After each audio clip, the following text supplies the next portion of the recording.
Сонгон хайрхан дүүрэг бол агаарын бохирдлын голомт бүс бөгөөд тэнд оршин суугчдын эрүүл мэндэд хорт нөлөө хорон бүр занал хийлсээр буйлаа. Нэгэнт агаарын бохирдол аюулын харангад илдсэн энэ үед бид дэд бүтэц төрийн бодлогын тухай амуралдан муухар шүүмжилж суухаас илүүтэйгээр гэр бүлийнхнийхэн эрүүл мэндийг хамгаалах асуудалд нэн тулгамдж байна. Сонгон хайрхан дүүргээс улсын хуралд сонгогдсон гишүүн Нямацрын учрлын нэрэмжит сайн учралсан нийгмийн хариуцлагын хүрээнд дүүргийн иргэдийг хамруулан утааны эсрэг эрүүл мэндийн хамгаалах удирдлагыг зохион байгууллаа. Сайн учрал саруул ирээдүй хэмээх удирдлагын үеэр тус бүрдээ $29 үн бүхий нийт 6,000 ширхэг амны хаалтыг үн төлбөрөөр тарааж уушиг цэвэрлэх уламжлалт цай дархлаа сэргээх цай бэлдэмлэр иргэдийг дайлсан юм а. Уг амны хаалт нь уурхайн гүнд болон хүнд үйлдвэрүүдэд ашиглагддаг агаарын бохирдлыг 95% шүүх хүчин чадалтай ажээ. Агаарын бохирдолтой тэмцэх аргыг дор бүрнээ эрэлхийлж байгаач утаагүй болох хүртэл хордон суусаар байх уу гэдэг асуудал хөндөгддөг. Тиймээс өнөөдрөөс өөрсдөө хамгаалах ёстой гэдгийг урайлж энэхүү удирдлагыг зохион байгуулснаа тэд хэлж байлаа. Цаашдаа байгууллага аж ахуй нэгж төрийн болон төрийн бус байгууллагууд ийм төрлийн үйл ажиллагааг зохион байгуулаасаа гэж урайлж байгаагаа уламжилсан юм. Улаанбаатар хотын өргөгийн өдрөд бүртгэгддэг амьсгалын зооны үйлчилгээний 34% нь агаарын бохирдлын цаг уурын хүчин зүйлстэй хавсран гарч байна. За бүх амын зүрх судасны тогтолцооны үйлчилгээний 20% амьсгал болон зүрх судасны улмаас нас барагчдын 30%, уушигны хавдраар нас барагчдын 40% нь агаарын бохирдлоос үүдэлтэй гэдгийг эрүүл мэндийн яамнаас мэдээлсэн.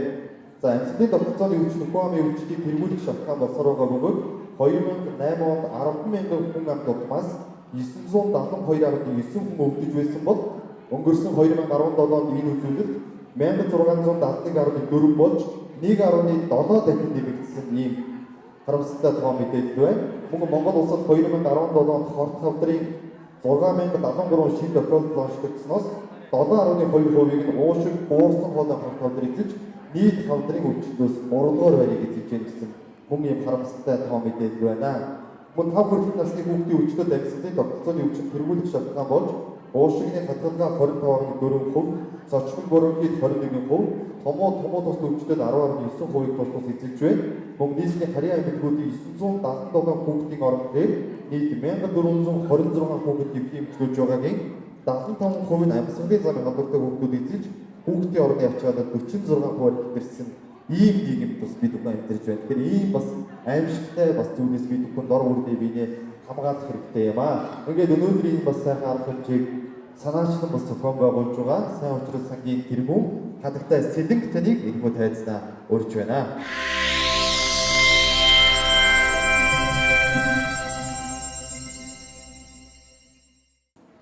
Бүгдээрээ сайн байцгаана уу? За манай сайн учрал сан болов сонгон хайрхан дүүрэгт нэлээд олон үйл ажиллагааг хийсэн ба за та бүхэн зарим нь одоо сайн учралын сангийн талаар нэг таньж байгаа хаа. Сайн учрал сан маань нийгмийн зорилттой бүлэг болох хөгжлийн бэрхшээлтэй эсвэл эмзэг үйлгийн эсвэл одоо өрх толгоосны эмэгтэйчүүдгээд ийм их зорилттой бүлэгтэй болоод илүү ойр ажилладаг. Та бүхэн хэрвээ санаж байгаа бол Тэмүүжингийн яам цэцэрлэгт бас бид хөгжлийн бэрхшээлтэй хүмүүсээр болоод нэг жилийн аян болгож бас сайн учрал сан маань ажиллаж байсан. За мөн одоо гэрэн шатсан өрх толгоос 5 хүүхэдтэй өрхийн орлогогүй гээд олон сонгон хайрхан дүүргийн эмэгтэйчүүдэд бас бид гэрээр бас тусалж байсан. Ингээд сайн учрал сан маань бол анх 86,400 гэдэг бол төрийн бас байгууллагаараа одоогоос 10 жилийн үйл ажиллагаа явуулж байсан. Одоо үүнээс хойш сайн учрал сан маань нэг зорилт бүлгээр ажиллаж ирсэн. За өнөөдөр энэ арга хэмжээг бол бид нар эрдэм боловсролын активитаар хамтарч хийж байгаа. Тэгэхээр яагаад хийсэн бэ гэхээр би өөрөө зөвхөн ээж хүн, их хүн гэдэг утгаараа би энийг зүгээр хийе, санаачлаад хийе гэж нэртэн боловсролтой активийн захирал нараатайгаа бас ээж хүний зовлон хийгээд зовлонгоо ярьж сууж байхдаа бас хийхээр бол хүссэн байнамаа. За та бүхэн мэдж байгаа агаарын бохирдлыг өндөр вэ? Утаа сүүлийн 10 жил хичнээн дахин өсөлтөө төр засгийн эндээс юм хийгээч гэдэг олон хүн төрийн орны гадаа жигсаал судалгаа хийж байгаа. Гэхдээ ээж бид бүхэн бас дор бүрнээ чадах ятгаараа энэ утгаанаас хүүхдүүдэд хамгаалах бол үнэхээр бид бол болохгүй болсон байна. Өчигдөр оройн минь манай баг хоёр хүүхдээ хадуурлаа 39 гэрлээ. Шөнийн 1 цагт би имлэг тайлаад хөөж байлаа. Тэгээ өнөөдрийнхөө энэ арга хэмжээг хийж байгаад маш их баяртай байна. Яагаад бид өнөөдөр зөвхөн маск тарааж байгаагүй энэ маск бас зүгээр нэг маск биш юм ба гэдгийг бас та бүхэндээ хэлмээр байна. Тэр яагаад вэ гэхээр та бүхэн хүүхдүүдэд өнөөдөр зүгээр маск хийж байгаа бидний өнөөдөр тараачж байгаа M3 гэдэг маск маань яг одоогоор Amazon болон eBay сайтууд $28 үнэтэйгээр зарагдаж байгаа. Тэгэхээр дээрээс энэ маск бол уурхай хүнд хамгийн бохирдолтой ажиллаж байгаа хүмүүс зориулсан маск юм байна. Тэгэхээр энэ ирсэн эцэг их үр хүүхэд эмэгтэйчүүд, жирэмсэн эмэгтэйчүүд аав өвөө эмээнэр та бүхэн энэ маскны ач холбогдлыг бас өнөөдөр сайн мэдээд аваасаа гэдэг үгнээс энэ маскыг бас танилцуулъя. Мөн 6,000 ширхэг маскыг бас бид тараахаар төлөвлөсөн байгаа. Тэгээ энэ заалт хэдийгээр 400-300 хүрэх хүн байгаа ч гэсэн бид бас хороогоор маргаашнаас ихтэй бас тараагаад эхэлнэ. Тэгэхээр та бүхэн таньдаг мэддэг өөрөө чинь хамаатан садан жирэмсэн эхчүүд жирэмсгээр төлөвлөж буй эмэгтэйчүүд, хүүхдүүд, хөгшчүүд гэдэг хүмүүс байвал бас та хороо дээрээс очиод авраа гэж бас санал болгоорой. Энэ маск маань шүүлтүрийн хувьд хамгийн өндөр нэрвч шүүлттэй ийм маск байгаамаа. За тэгээд энэхүү өнөөдөр бол эцэг их бид утаа болохгүй нэ төрийн бодлого алга байна. Бид одоо яаж юм бэ гэж ойлгохоосоо ихэнхийгээр бид дор бүрнээ хүүхдээ энэ утаа том уу танайд бас яаж хамгаалах вэ гэдэг талаараа мөн одоо маш олон Facebook группүүд маш олон эцэг эхүүд бидээр нэгдээ санаачлаа хийгдэй гэж байгаа бол би бас тэр хүмүүстээс өнөөдрийн арга хэмжээгээр уриалж эхний шат маскыг бас тараагач гэж бас уриалах гэж бас энэхүү үйл ажиллагааг өнөөдөр зохион байгуулж байгаамаа. Тэгээ энэхүү үйл ажиллагааг манаас өнөөдөр та бүхний маск өгнө гэж зарлаад өрхний хамт би бас өнөөдөр Монгол улсын зөвлөлт нэмж Цэрэн самбуу эмчигээ автны ажигаас ураад авчирсан байгаа. Энэ ямар зорилготой вэ гэхээр одоо хамгийн хүчний бэрхшээлтэй хүүхд гарч байгаа. Ургийн гажигтай байгаа. Тулгарч байгаа энэ асуудал бүгд дутаатай холбоотой. Гэхдээ бас энэ бас бидний бас өөрөө тавьж байгаа тэг хатамж өөрөө тавьж байгаа тэр жирэмсэн ихийн хувьд бол аюулгүй ургийг тээх явц бас бид нар бас өөрсдөө боловсролтой байх хэрэгтэй байна. Тийм болохоор энэхүү хоёр юм шиг өнөөдөр өөрөө жоохон ч ихсэн манай иргэдэд энэ талаар мэдээлэл хүргэж бид эрүүл аюулгүй удмаа залруулахын тулд ямар байх ёстой вэ? Ямар бэлгийг байх ёстой гэдгийг бас хэлж өгөөч гэдэг бодлоос бас Монгол улсын зөвлөлт өгч алттай Цэрэн самбуу эмчнэрээс ураад байгаамаа. Та бүхэн бас манай эмчнэрийн бас яриад бас анхаарал хандуулаасаа гэж хүсэж байна. Мөн өнөөдрийн арга хэмжээдээ би яг одоо зовлон жаргал нэгт ээжүүдийг бас өрсөн байгаа. Тун утгаа орж ирж байгаа. Энэ дээр бол дуурчин януу болон одоо жүжигчин дуурчин очгирт маань бас ирж байгаа. Ануу маань 5 хүүхэдтэй, очгирт маань 4 хүүхэдтэй. Би өөрөө 3 хүүхэдтэй. Тэгэхээр утаа энэ өвчин гэдэг чинь хийж гэдэг. Энэ өвчин гэдэг чинь бас ялгаж ирдэг бүр хин ирэх ёстой тэнд бас бүрээд ирдэг юм болохоор бид бас адилхан хүүхдтэй өөрсдөө хаалтдаг зовлдог болохоор энэ зовлогийн талаар бас туршаа хуваалцъя. 5 хүүхдтэй үеийн хүүхдүүдээ танай томоос яаж хамгаалж вэ гэдэг талаас бас туршаа хуваалцах гэж дуучин амуу болон очгиртыг бас өнөөдрийнхөө үйл ажиллагаанд урьж оролцож байгаа. За тэгээд мөн өнөөдрийн үйл ажиллагаанд маань бас эрдэм боловсролын актив маань маш гоё санаачлалыг бид хүргэж бас хамтран зохион байгуулж байгаа бас тийм байсан дагсаа илэрхийлжээ. Мөн одоо энэ уртын игнэс сууж байгаа идэж явах найз маа та бүхэндээ бас аягуулгаа хүргэхээр бас ирсэн байна. За мөн учир жишээний ажлын албаны маань бас манай энэ урайлгыг дэмжиж бас хүрэлцэн гэж энэхүү ажил бас хамтран ажиллаж байгаад маш их баярлалаа гэж хэлмээр байна. За өнөөдөр бас бусдын зүйлийг бид онцлог хийхгүй болохгүй энэ бол манай хамгийн их ачаалттай ажилладаг өрхийн эмчнэр маань бас цаг заваагаар та бүхэнд өнөөдөр үйлчлэхээр нэг цэгтор шууд үзүүлэхээр бас бүгдээрээ энэ сууж байгааг харахад бас бахархтай сайхан байна. Та бүхэнд бас маш их баярлалаа гэж хэлмээр өчигдөр сандраа имлэг ингээд очиж байхад бол имлэгийн байдал бол бүгд хамгийн хүнд бид хамгийн хүнд биш байгаа юм билээ. Хамгийн хүнд нөхцөл болоод манай эмчнэр байгаа юм билээ.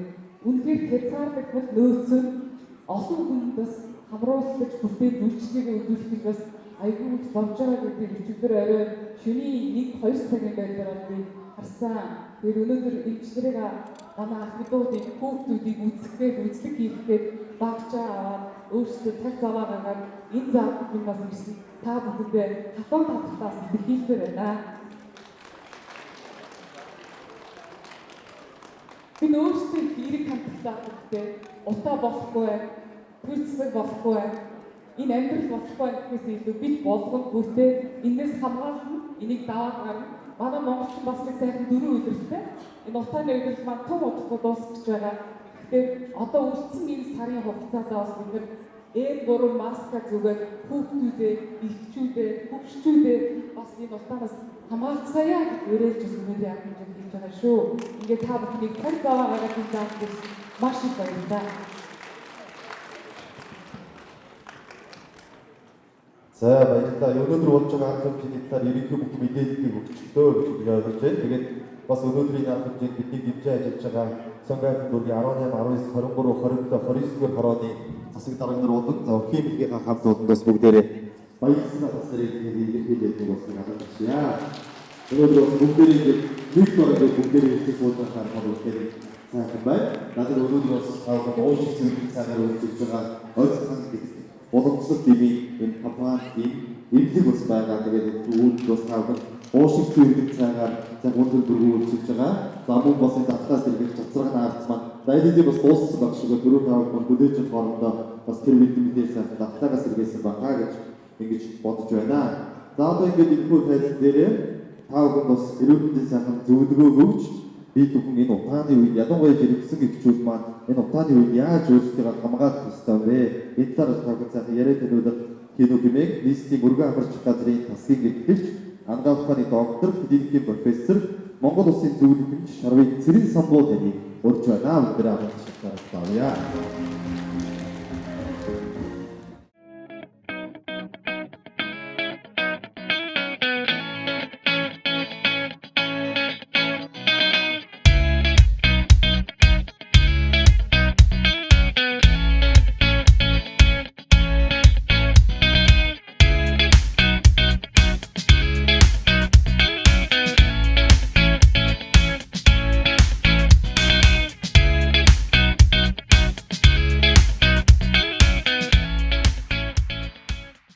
Сайн байцгаана уу?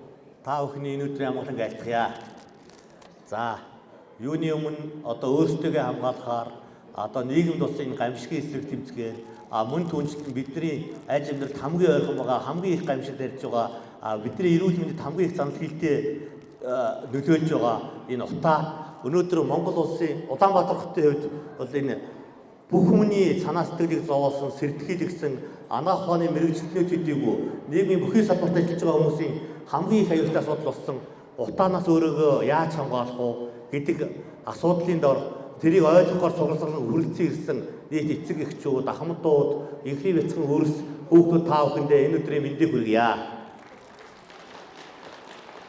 За бидэд хамгийн чухал асуудал болсон энэ утааны гамшигын асуудлаар энэ талын зүйлийг ойлгуулаад нийт ард түмэндээ сайн сайхны нийгмийн хариуцлагатай үйлс бүтээж байгаа энэ сайхан зүйлийг санаачилж хийж байгаа сайн учрал сандаа бас талархал илэрхийлье.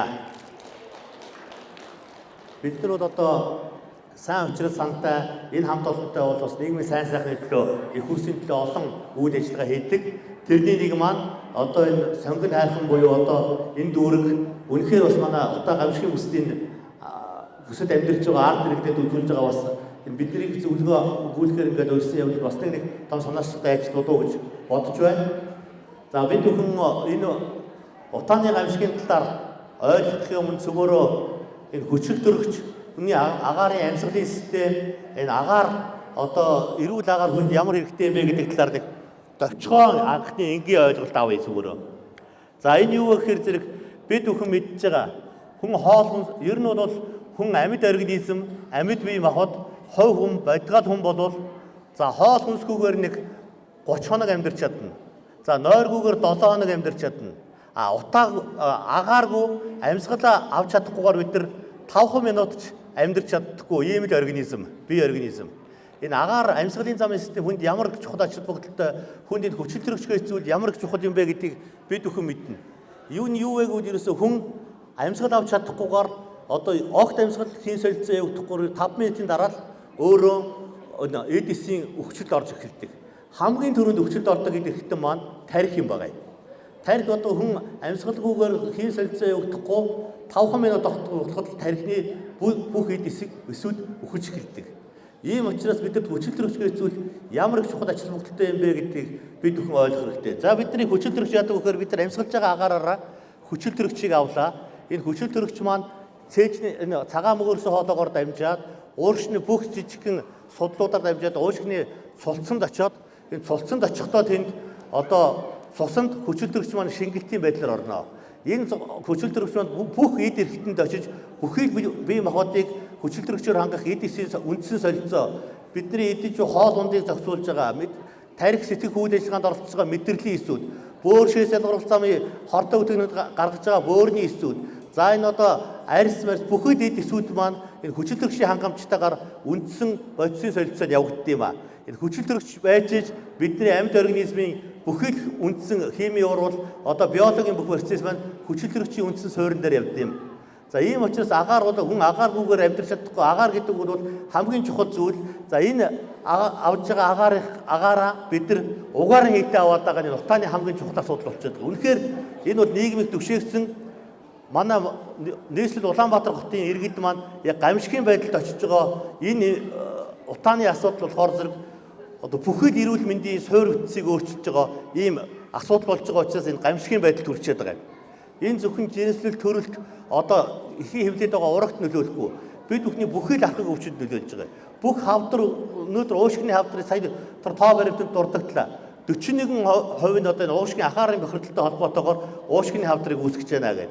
За үндсэн хэвийн биологийн солилцоо хэвийн явагдаж чадахгүй байгаа учраас бүх өвчний их суурь болчихж байгаа юм. Зүрх судасны өвчин, амьсгалын өвчин, амьсгалын замын системийн өвчнүүд, бөөршөөс ялгаруулах системийн эмгэгүүд мөн түүнчлээ одоо хамгийн гол асуудал нь нөхөн үржих эрүүл мэндийн систем, ургийн эмгэг, гажиг, дутуу төрөлт, жирэмслэлт, өсөлтгүй жирэмслэлт болоод одоо сүүлийн үед нэмэгдээд байгаа энэ мэдрэлийн хавдартай хөгжүүд, тарих мэдрэлийн системийн хавдартай хөгжүүд бүх үндсэн нөхцөл болохоор энэ утаан дагуулж байгаа хүнд металлын давсууд, нүүрс зэрэгшийн хит эсэл энэ бүхний солилцоо алдсантай холбоотойгоор энэ бол эрүүл мэндийн хувьд хамгийн асуудалтай, хамгийн гамшигын асуудал болчиход байгаа нь бид бүхний сэтгэлийг одоо анагаахын эмч мэрэгчлэнүүдийн сэтгэлийг хамгийн их түгшээж байгаа үнэхээр ийм асуудал болчиход байгаа юм аа.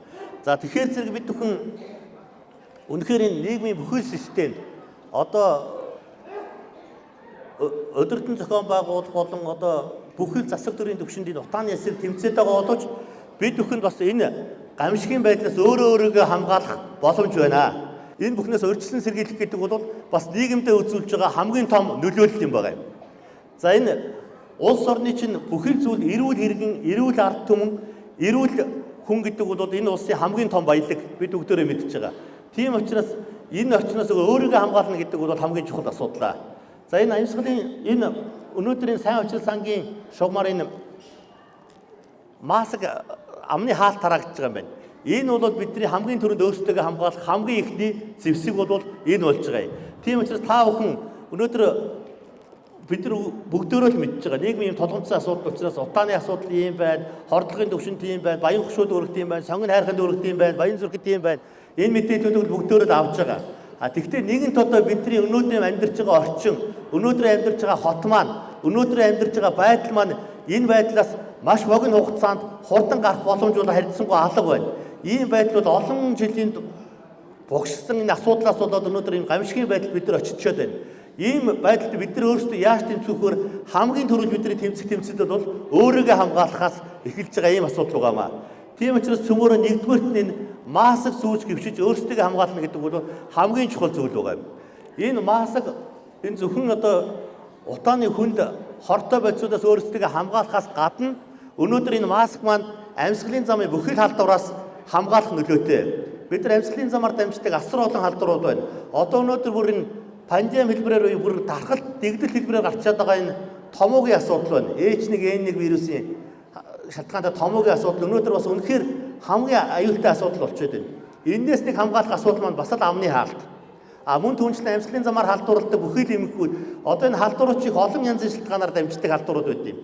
Амьсгалын замаар агаар туслын замаар дамждаг халдвар гэдэгт маань энэ томуу, ханиад томууны энэ вирусүүд одоо энэ уушгины сүрье бусад одоо энэ агаар туслын замаар дамждаг халдварууд байж байна.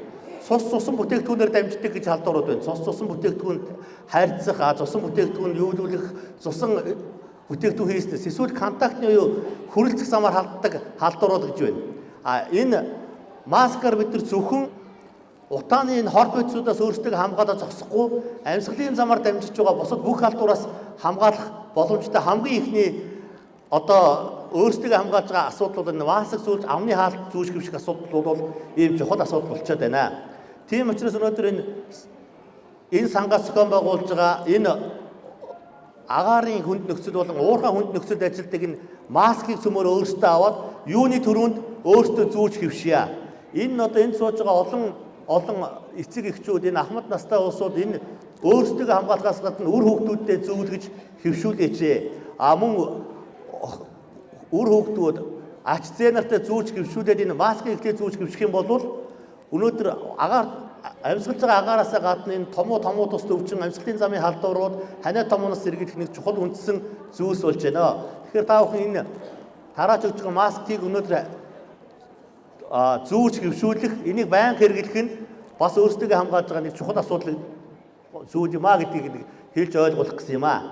За мөн түнчлээ одоо цаашдаа цөмөр асуулт байвал харилцан ярилцаад явъя. Ураг жирэмсэн эхийн хэмжээнд байгаа хүүхдэд утааны асуудал яаж нөлөөлж байгаа талаар одоо манай анаахын шинжилгээ ухааны үндэсний их сургуулийн багш анагаах ухааны доктор ахлах зэргийн эмч одоо перинатал судлал буюу одоо перинатолог гэж ураг эхийн хэвлэлд байх үе болон төрсний дараах эхний 7 хоногийн энэ үеийг бол одоо энэ перинатологийн буюу ураг судлалын үе гэдэг энэ нөр мэрэгжилт манай алтан төвийн амж та бүхэнд хичээл орно. Хичээл юу яах вэ? Энэ талаар зөвлөгөө өгнө. Та тэгээд өөрсдөө сонирхолтой зүйл юм уу? Энэ талаар асуух зүйл байвал бид бүхэн хандаж асуугаач. Асуултанд хариулахад бэлэн байна.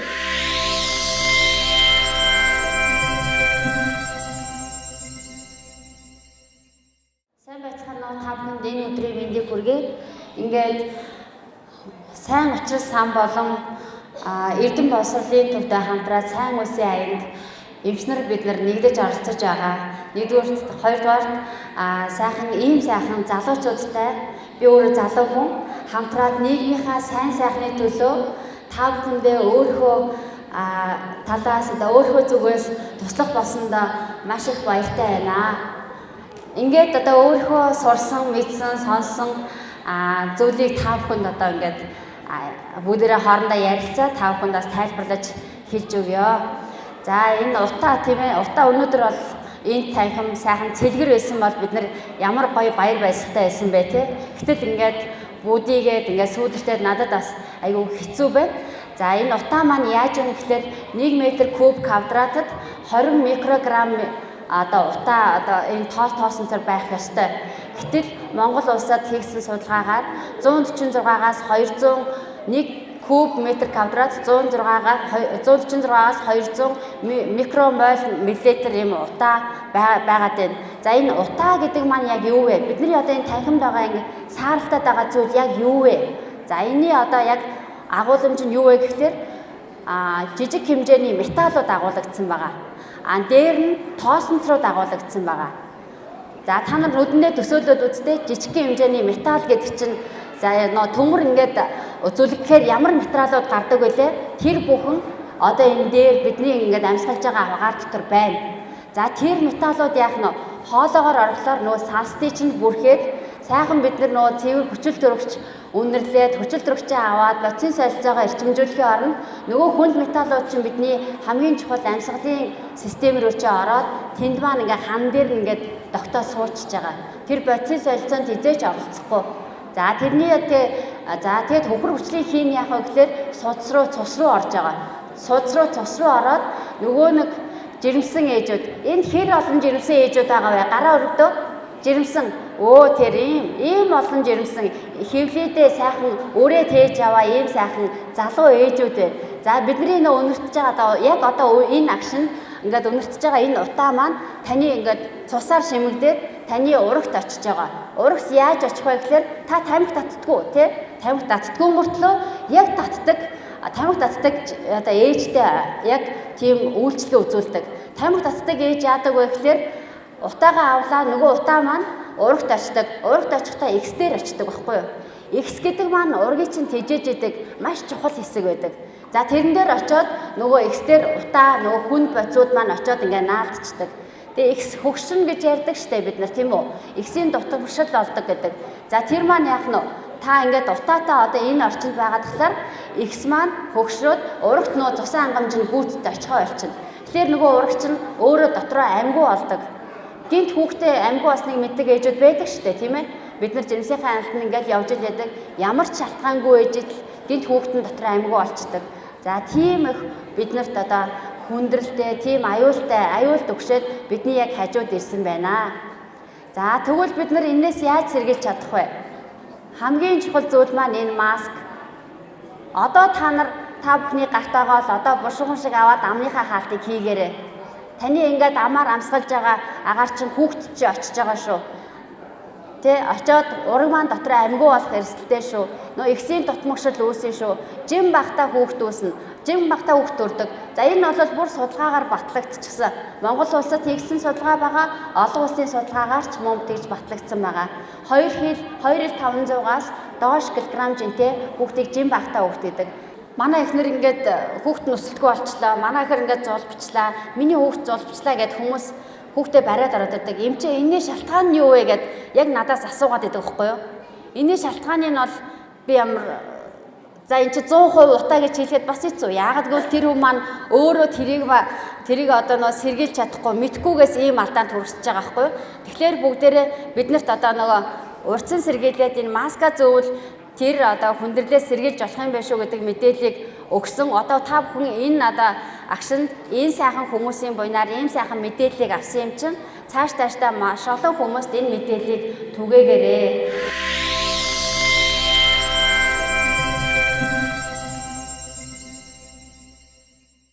За сайн байцгаана уу. За сонгон архичуудынхаа энэ өдрийг амар амгалан айлтсан мэдчихлээ. Манай сонгон архит дүүргийн маань бас миний сонгогдсон энэ 18, 19, 23, 27, 29 дугаар хорооны маань өрхийн эмнэлгүүдийн маань эмчнэр бас өнөөдөр бас сэтгэл гаргаж өнөөдрийн үйл ажиллагаанд бас оролцож байна. Эхчүүд, эмэгтэйчүүд маань, хүүхдүүд маань энэ санаачилсан ажилд бас идэвх зүтгэл гаргаж оролцож байгаад би бас чин сэтгэлээсээ баярлж байгаагаа илэрхийлье. За нийгмийн олон талт ажлуудыг бас бид нар төрийн бус байгууллагуудаар хийж хэвших нь бол их чухал юм. Ямар ч ажлыг зүгээр хөрөнгө оруулалт бүтээн байгуулалтынхын төсөв мөнгийг суулгаад иргэдэд шууд хүрнэ гэдэг бол их бэрхшээлтэй байдаг. Ямар ч ажил бол заавал иргэдийн оролцоотойгоо нийгмийн хэрэгцээ шаардлагад нийцсэн хэлбэрээр зохион байгуулагдаж байгаагийн бас тод илрэл бол өнөөдрийн сайн учраас харуул ирээдүй гэдэг үйл ажиллагаа гэж би одоо бодож байна. Манай одоо бас эхнэр маань санаачлаад сайн уучрал гэж санд байгуулад бас иргэд дийн төлөө бас олон нийтийнхаа төлөө бас ийм олон талт үйл ажиллагаануудыг зохион байгуулж байгаад би их баярлж явдаг. Тэгээ өнөөдрийн сайн уучрал харуул ирээдүй гэдэг үйл ажиллагааг дэмжиж эрдэм боловсролын актив одоо бас сайхан санаачлаг гаргаж ажиллаж байгаад их баярлж байна. Би бол их баярлж байна л гэж одоо хэлэх гэж байгаа. Ягаад тэгэхээр би утаан дээр бол маш их хэмзгэлж явж байгаа. 2016 оноос хойш за 2008-аас 2018 он хүртэлх хугацаанд энэ нэг 9 жил за нэг 10 жилийн хугацаанд ихэд манай улс бол гадаадын зээл тусламж, улсын төсвийн хөрөнгө оруулалтаар гадны хөтөлбөрөөр 557 тэрбум төгрөгийг утаан зарцуулсан байна. За үндэсний аудитын төгөлд гарсан 557 тэрбум төгрөгийг зарсан гэж. Энэний 161 тэрбум төгрөг бол улсын төсвөөс гарсан мөнгө. Улсын төсвөөс гарна гэдэг бол бидний татварын мөнгөөр 161 тэрбум төгрөгийг утаанд салхинд хийсгэсэн. Тэгээд өнөөдөр ямар үр дүнд хүрвэ? Утаа багассан байна уу? Утаа багасаагүй байна. Утаа бол гамшигын хэмжээнд төрсөн байж. Тэгээ би бол иргэдтэй байнга хэлдэг. Юу гэж хэлж байгаа вэ гэхээр утаа бол өөрөө хөгжил юм а гэж хэлээд байна. Яагаад утаа хөгжил юм бэ гэхээр хүн ам ихсгээр угаасаа утаа бий болдог юм аа. Их хот бий болохоор угаасаа утаа бий болдог. Энэ бол Улаанбаатарт болоод байгаа үйлдэл ерөөсөө үйл ажил юу болж байгаа үйл явц биш байхгүй. Өнөөдөр яг энэ утааны гамшигыг чинь энэ агаарын бохирдлыг чинь дэлхийн олон хотууд даван туулаад ирцээ. Тэр Америкийн Лос Анжелес, тэр Францын Парис, тэр Английн Лондон, одоо энэ ойрхон байгаа манай Бээжин хот эдгээр чинь бүгдээр энэ утааг даван туулаад ирсэн юм аа. Хүн ихсээд эхлэхээр угаасаа утаа бий болдог. Машин тэрэг нэгсэн. Хүмүүс одоо гал түлж эхэлнэ. Тэн чи амьдрал өрнөж байгаа учраас утаа хүсүүсэг бий бол. Үүнийг харин төрийн манлайлалын зарчмаар багасгах шаардлага тэр тухайн улсуудад бий болдог. 2050 он гэхэд бол дэлхийн хүн төрөлхтөн бол маш олон сая хүний утаанаас болж алдах юм байна гэдэг одоо судалгааны дүгнэлт гараад байна.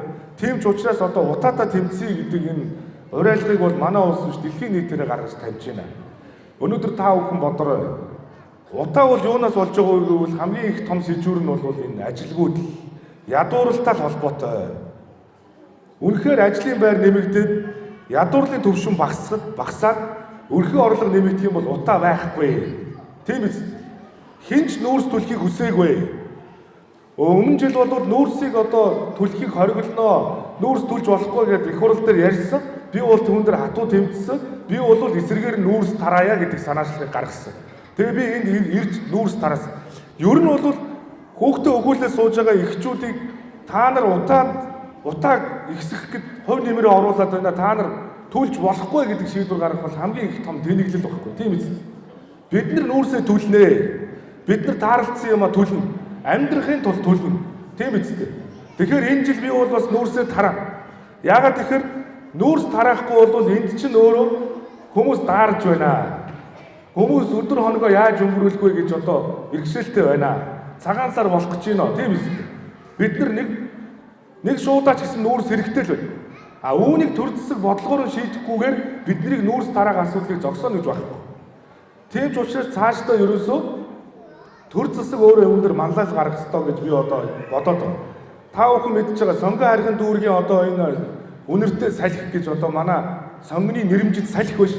Бид нар сонгон руу ороод ирэхэд үнэрт нь энийг бол бид нар цэвэрлэх байгууламжийн үнэр. Манай засгийн газар бол цэвэрлэх байгууламжийг анх удаа шийдэх санаачлалыг гаргаад одоо цэвэрлэх байгууламжийн барилгын ажил эхэлсэн. Энэ ажил бол 2021 он гэхэд цэвэрлэх байгууламжийг шинжилт дуусгана. А тэгвэл би бол нэг зүйлийг ярьж байгаа. Цэвэрлэх байгууламжийн хаажууд газын үйлдвэрийг байгуулнаа. Монголын хамгийн тосорхог одоо сайн лагийг хөрөнгөлүүлдэг хүмүүс бол манай монголчууд юм аа. Тэгэхээр энэ лагийг ашиглаад бид нэр цэвэрлэх байгууламжийн хаажууд газын үйлдвэрийг байгуулах ёстой гэж үзэж байгаа. Дээрээс нь 2021 онд нийтийн тээврийг цахилгаанд шилжүүлэх талаар манай улсын хурлын гишүүн Батэрдаа авар үеэр санаачлаад хууль санаачилж байгаа. 2021 оноос Монгол улсын нийтийн тээврийг бүгдийг цахилгаан хөдөлгүүрт шилжүүлнэ. Ингээд бид нар нийтийн тээврийг цахилгаан шилжүүлэх бол машины удаач бас одоо тамдаггүй байна шүү дээ.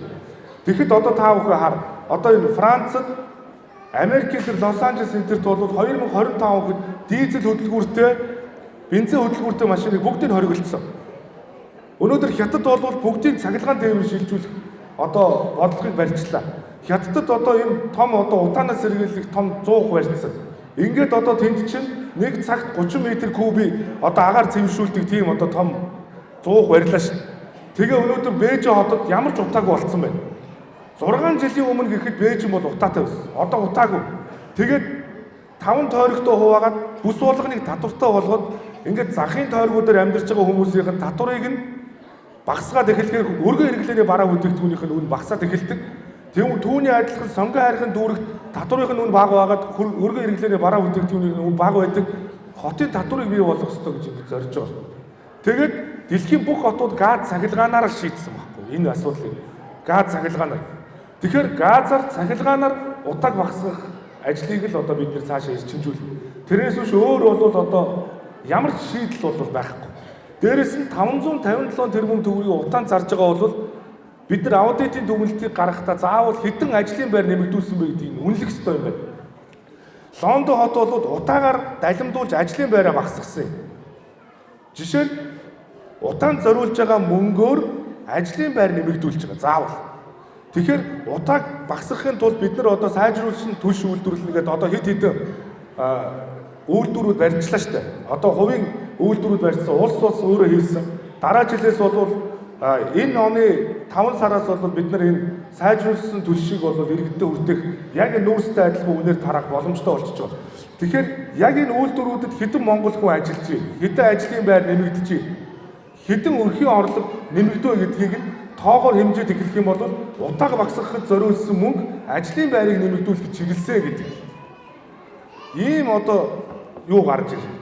Тоо үзүүлэлт гарч ирж байна. Ингэж байж утаагаар далимдуулж ажлын байраа нэмэгдүүлж ядуурлыг багасгах боломж бол байгаамаа. Жил болгон утаанд мөнгө тавьж байгаа. Энэ мөнгийг далимдуулж хүнийг ажилдаа болгохыг л зорих ёстой гэдэг би бол ийм байр суурьтай байгаа. Үүн дээрээ бол өнгөрсөн 2 жил бол тодорхой байр суурь илэрхийлсэн. Тэгээ би цаашдаа бол энэ байр суурьтай байна. Гэхдээ бид нар зүгээр суугаад би нэг ийм урт олон юм яриад байхаас илүүтэйгээр өнөөдөр бас яг ийм өөрсдөө санаачлаад өнөөдөр утаанаас хүн яаж сэргийлэхүүгээд ядаж өөрсдөө үзлэг онцлогоогоо хийлгээд жирэмсэн эхчүүд маань энэ мэрэгжлийн хүмүүсээс зөвлөгөө аваад тэгээд өнөөдөр энэ тараагдж байгаа энэ амны хаалт буюу маскыг хэрэглэж занших нь их чухал байна. Энэ уурхайн зориултаар хэрэглэж байгаа гэдэг энэ маскыг бид нар бүгдээрээ одоо ингэ зүүж хөвшээ. Тэгэхгүйгээр ингэ хоосон бохомдод суух бишээ. Одоо ингэ өссөн үсээгөө даарахгүй тулд өвлийг өнтөд авахын тулд бид нар маска хэрэглээд нүүрсээ түлье. Өөр гарц байхгүй. Сайжруулсан түлшийг бол адилхан үнээр гаргах юм бол бид нар сайжруулсан түлшийг нь хэрэглэнэ гэж ингэж бодож байгаа. Тэгэхээр бүгдээрээ маска зүүж хөвшээ. Эрүүл мэндийн энэ зөвлөгөөнүүдийг нь авъя. Хууган болгоо өөрөө утааны эсрэг тэмцэхэд хариуцлагатай байя гэдэг энэ санаачлага бол их чухлаа гэж би бодож байгаа. Тийм ч учраас өнөөдрийн энэ үйл ажиллагаанд маань бас одоо Монголын нэртэй одоо хоёр эмч маань хүрэлцэн ирж та бүхэнд одоо чин сэтгэлийн сайхан зөвлөгөө өгж байгаа явдалд бол би бас их баярлж байгаа. Энэ хүмүүсийн бид нар үгийг сонсох ёстой. Мэргэжлийн хүмүүсийн үгийг сонсож тэр хүмүүсийнхээ одоо энэ заавар зөвлөгөөгөөр хүүхдүүдтэй бас энэ заавар зөвлөгөө өгч утаатаа юу н гар би сэтгэл нэгдэж хамтрах тэмцэе гэж ингэж бодож шүү. Тэгээ сонгоо харахчудаа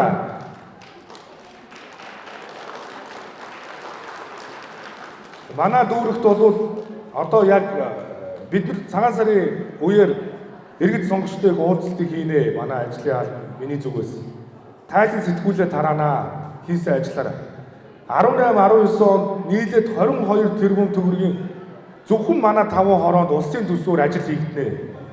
Энэ бол 1990 оноос хойш 28 жил энэ сонгоо хайрхан дүүргийн 5 хороонд хийгдээгүй хөрөнгө оруулалт бүтээн байгуулалтын ажил. Олон жил бид нар худлаа ярьсан. Энэ дүүргээс бол ерөнхий сайдаар ажиллаж исэн, хүнч сонгогдож исэн. Энэ дүүргээс бол бэлтээ бенчинтэй Монголын тэрбум тунгууч сонгогдож исэн. Тэр хүмүүс бол та нарын төлөө болоод энэ дүүргийн төлөө бол сэтгэл гаргаагүй би өнөөдөр 2 жилийн хугацаанд харж байгаа. Тийм учраас би бүгдийг нь ингээд шийдэж чадахгүй ч гэсэн шатараалтаар шийдэж байгаа шүү. Ямар ч байсан сургууль цэцэрлэггүй газрууд нь хизээж боломжгүй гэжсэн зүйлийг боломжтой мó гэдгийг үзүүлсэ. Зам харилцааны асуудлуудыг нь шийдсэ. Гэрэл цахилгаан тохилог орчинд амьдрах энэ хэдэн дээврийн асуудал гэдэг олон асуудлын төсөвдөр сууж байгаа. Энэ ажлуудыг би дэлгэрэнгүй та бүхэнд танилцуулнаа. Энэ их том улс төржилтийн одоо төс илүүтэйгээр бид өнөөдөр яг энэ иргэдтэйгээ илүү ажиллах он жил бол энэ 2019 он байх ёстой гэж бодож байгаа. Иргэдтэйгээ илүү ажиллая. Та бүхэнтэйгээ ойр дотор хамтарч ажиллая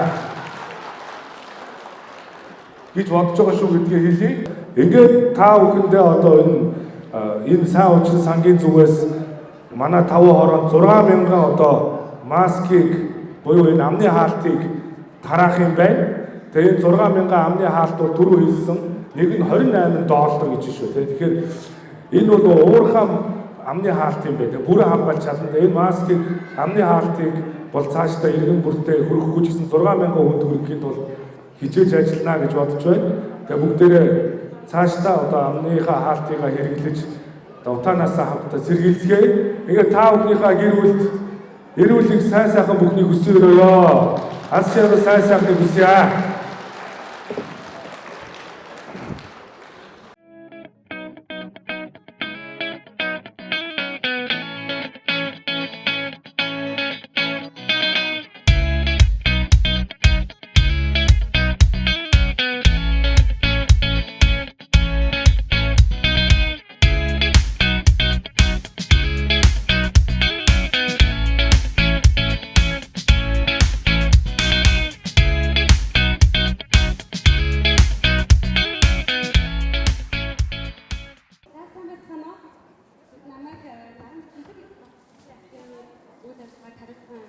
байна.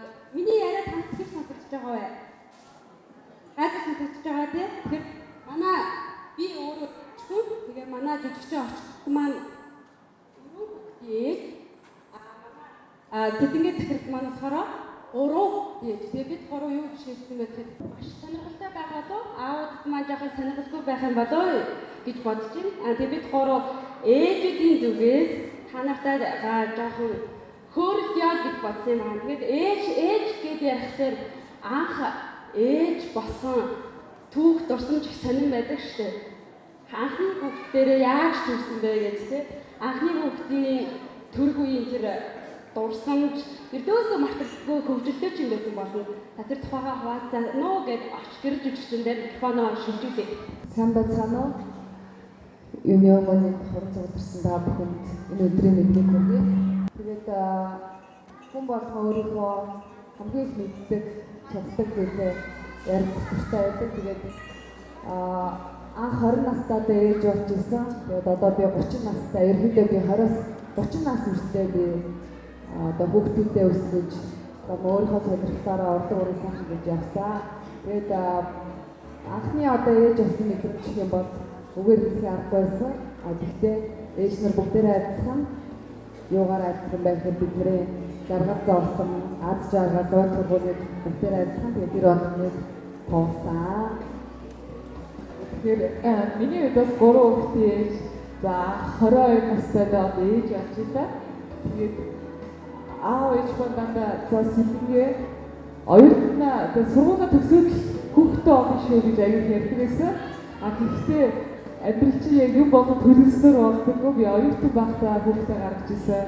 Тэгээд өөрөө бас аюу баярлалтай юм дээ. Би оюутан байхдаа сургуулаа төгсөхдөө дипломтойгоо нөхөртэйгөө хүүхдтэй төгсөжсэн. Тэгээд энэ бас миний бас ад жаргалтай бүчийн нэг ахаа гэж бас боддیں۔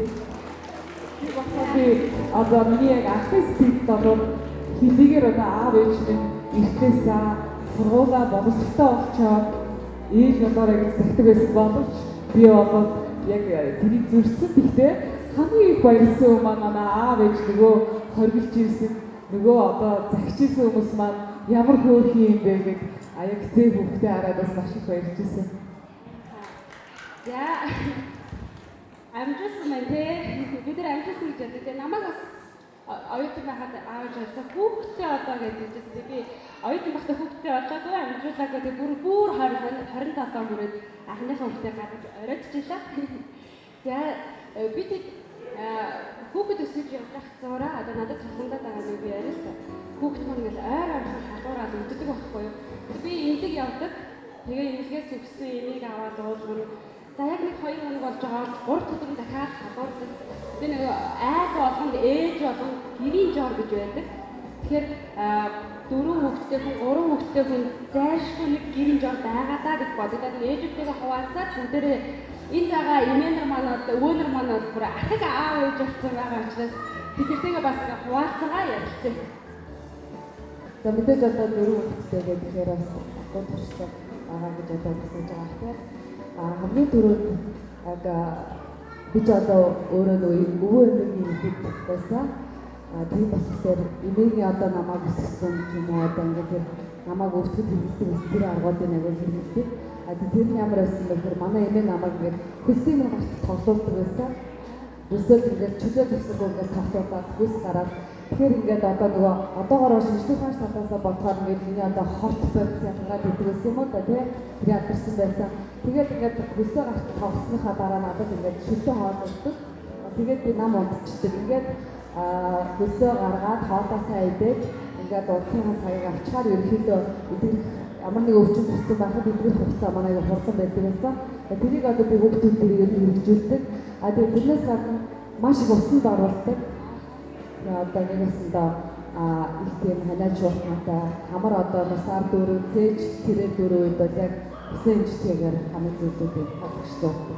Одоо танаад орж байгаа гэдэг юм уу? За миний хувьд бол яг ихүр хоёр яг үнэхээр холбоотой юм билээ. Ихүр хоёр хүн холбоо гэхээр агуу их санагддаг. Би за энэ маань өвдчихгүй дээ гэж бодохоор яг өвдчихдэг. Тэгээ би хүүхдүүд яг өвдөлтөд анаас зэрэг өвдөхгүй байдаг. Тэгээ 3 нах хүүхдтэй дандаа ойролцоо насны. Тэгэхээр би яадаг вэ гэхээр ерөнхийдөө одоо ихтэй би нэг өөртөө муу юм бодохгүй боддог одоо муу бодлоо өөрөөсөө зайлуулдаг. За тэгээд дээрэс нь ээж хүн нөө хүүхдээ өвдчихөр өмнөөс нь өвдчихсэн гэдэг ойлмор санагддаг үе байдаг. Гэхдээ яг тэр үед би өөрийг хатуу байж чаддаг. За яах вэ?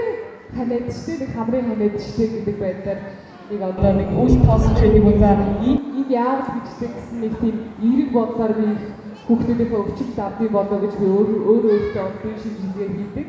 Тэгээд бас нэг зүйл болоод би өөрөө гэртээ сүүлд их дуртай. Тэгээд яагаад би сүүл өөртөө дуртай гэхээр сүүлөө харахад надад их гоё сүүлэн тос хийчмээр гэж санагдаад байдаг. Тэгээд би болоод гэртээ сүүлэн тосыг ер нь байнга хэрэглэдэг. Тэгээд сүүлэн тос бол ямар ч брендийн одоо тоснос илүү юм шиг санагддаг надад. Тэгээд хүүхдүүдээ өвдсөн дундаа ч өвдөлт бас сүүл тосыг бас гэрийг өчөд маш их хэрэглэдэг. Тэгээ эмгэг татсан чинь бас барай засвал тэр хануур бүхэл юм бас сүүл тосоороос явж ирсэн. Тэгэхээр би бас энэ өнгөрсөн 10 жилд ээж болоод 10 жил болж байгаа. Энэ өнгөрсөн 10 жилд бас тийм ч буруу яваагүй байна гэж бодож байна. Тэгэхээр хоёр ээж маань хоёулаа 4 хүүхэдтэй тэгээд ажилтдаг гэдэг байгаа байхгүй юу?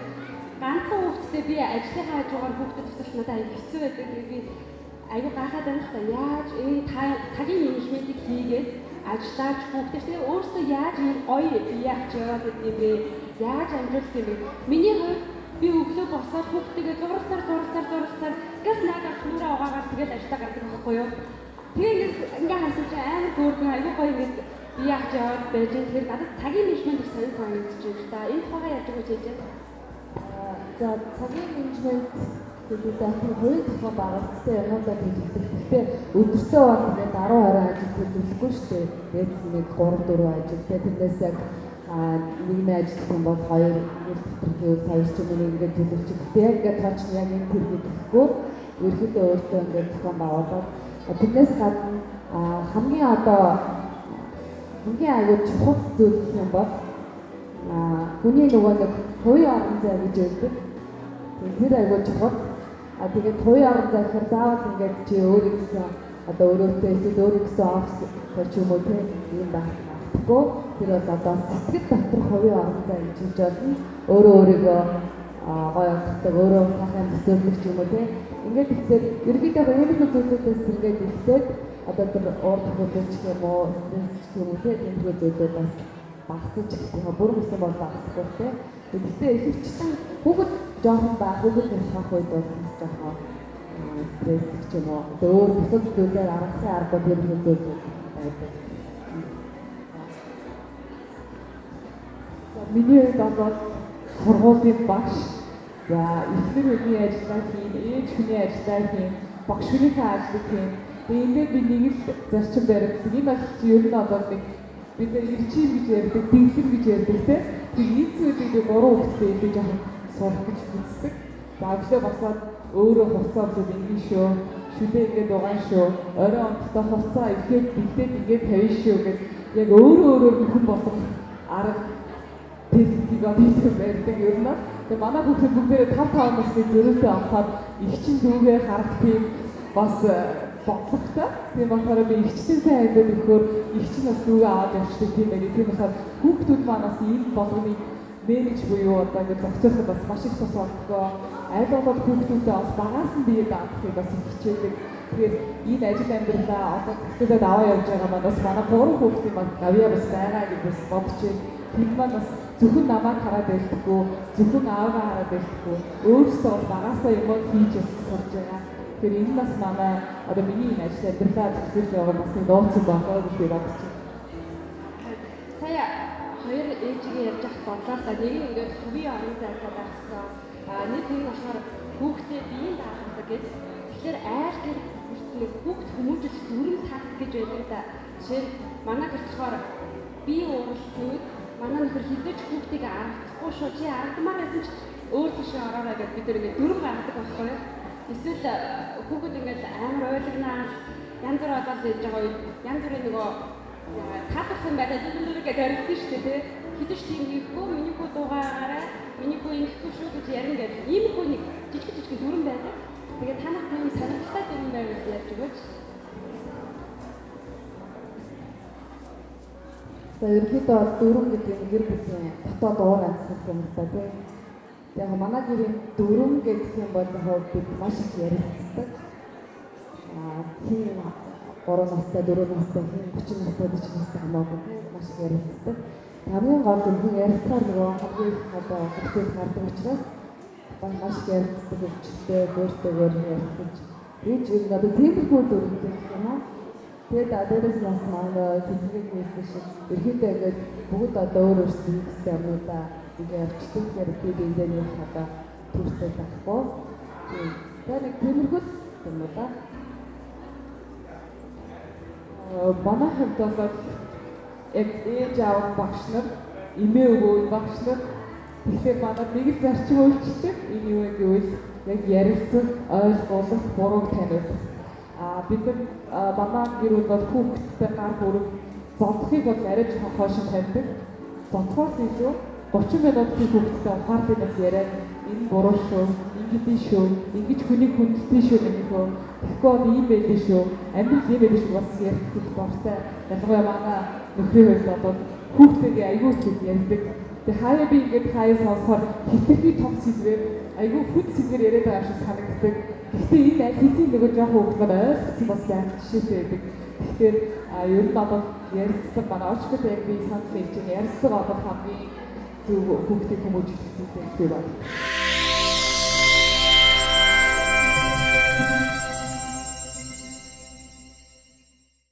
Гэртээ агаар шүүгч хэрэглэн гэртээ байгаа үедээ амралтын өдрөөр хүүхдүүдээ нэг агаарт гарган тэр нь үлдэхтэй байгаа л да. Тэгээд маск л зүүж хамгаалж байна. Өөр нэг хамгаалаад ерөөсө боломж өгчл гарахгүй болохгүй шүү дээ тийм ээ. Тэгэхээр утаагаад багасгах л шаардлагатай байх та байртай болох ч юм уу тийм ээ. Байр барих ч юм уу. Ер нь эрүүл мэндэд зүгээр иргэд ингээд ажиглаж байхад ямар тодорхой сөрөг нөлөөллүүд ажиглагдаж байна. Таны хүүхдээ ч юм уу, таны ч юм уу өндөр наснуудын чинь ч юм уу. Мэдээж моронхидтэй болж байна. Харшил маягийн бас байна гэж би үзэж байна. Тэр тоосонцороос нь үүдээд одоо 24-48-аар ажилдаг хүмүүсийн хувьд бол бүр их хилэрдэг. Шөнө ингээ ажил дээр манаа хийгээд хонсон одоо ахын маань одоо хамар нармаа дотор нь жишээ тийм улаалт ч юм уу те өрөвсөл маягийн болоод байна л да өвлийн цагта тийм л хор өвшгүүд байна. Ер нь ариул их хор өвшгүүд их л байна. Эрүүл мэндийг хамгаалах чиглэлд ер нь ямар тодорхой төрлийн дэмжлэгийг та хүсэж байна? Төр засгасаа ч юм уу ер нь одоо нийгэмд хандаж бас ямар тодорхой саналыг дэвшүүлэх битминжүүлэх хэрэгтэй байх та. Битминжүүлэх хэрэгтэй. Эхчүүдэд зориулсан тэр амралтын газар байх хэрэгтэй. Одоо агаар гарах үндэсний цэцэрлэгт хүрээлэн гэдэг юм байгуулах хэрэгтэй. Маск л зүүж байна. Өөрчт нэг юм ихгүй. Маск л зүүж. Хоолам хорс чивдэл хийцүүдийн хүн утааны талдаг арга хэмжээ авах тал байдаг юм уу юу мэдэхгүй. Ер нь утаанаас болж одоо хүүхэд багчууд өндөр наслангууд эрүүл мэндэд нь ямар асуудал үүсэж байна? Ер нь хэцүү байна. Ер нь ханиад санахгүй байна. Хий ханиалгаад ер нь хэцүү л байгаа юм. Ийм танд мөнгө хүрч байна. Тийгүй яг нэг ойр зур юм уу гол тэгээд дийлдэхгүй байна ер нь ханиад. Хоолой цээж хорсоод өстой. Утаанд бол хэцүү л байгаа юм. Тэгвэл арга хэмжээ авдаг байдгүй авмаар л энэ утааны талд бол. За. Гүмдгээс салахгүй шүү дээ. Одоо ингээд хоолоор ороод хоолой өвдөн ханиад хүрнэ. Ямар сайн тэгээд маскууд ерөөсөө явуулдаггүй байна. Тэгээ харин эндээс маск аваад ингээд гарч байна. Тэгээд маск тарааж энэ хүмүүст их баярлалаа одоо. Утааны талаар бол одоо ерөөсөө том ажил хийхгүй бол утаа гамшиг байдал татсан байна тэгээс ойлгож байна. Тэгээд яана. Утаанаас хамгаалах гэдэг бол альта өөр хүүхдээ акт утаатай үедээ гаргахгүй байх шаардлагатай. Хамгийн чухал нь тэр. Би энэ утаагийн шинэ энэ үйл болдгоо ямар сонин утаа вэ гэж бодож байсан. Саяхан ярьсан байдлаас сонслоо. Тийм шигшгэдийн ширвгдэд бүр үлддэг тоосонцор тий төмөрийн өртөс байдаг юм уу? Тийм байна гэж бодоод аргагүй юм да.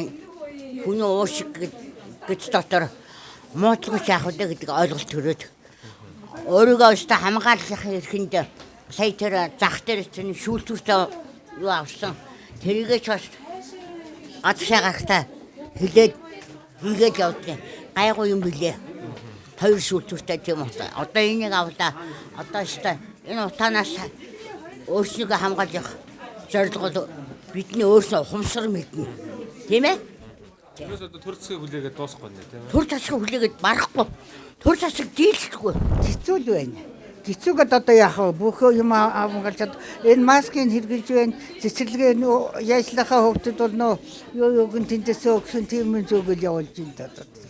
Хичээлийн хөвгдөд болохоор амарчсан байгаа болохоор тэгээд бас гэрээс гарахгүй байх л бодолтой байх юм байна. Тэгээд өөр юу яаж явах вэ? Тэгтээ тэргүй нөө утаа нэгэд за яг одоо утаагүй болтондоо гэж бол миний хувийн бодол. Энэ орон сууцталтайгаа ард түмэндээ хөнгөлөлтөө өнөө өргөөд нийтээ гэр хорооллохоо юунуудыг багасгачвал харин нэг жахаа яаж магадгүй. Масктай болдоо. Тий өөртөө нэг авлаа 2 ачтаа нэгийг авчлаа. Тэгээд цэцэрлэгийн энэ жахаа өөр юм өгсөн байл. Тэгээд явж байгаа. Тэгээд басаал энэ хороо юм болохоор энэ 156 дугаар цэцэрлэгээ тэгээд энд явдсан манай хөөд одоо тэгээд чадлага хэрэглээ ажиллаж байна да энэ засагдаад.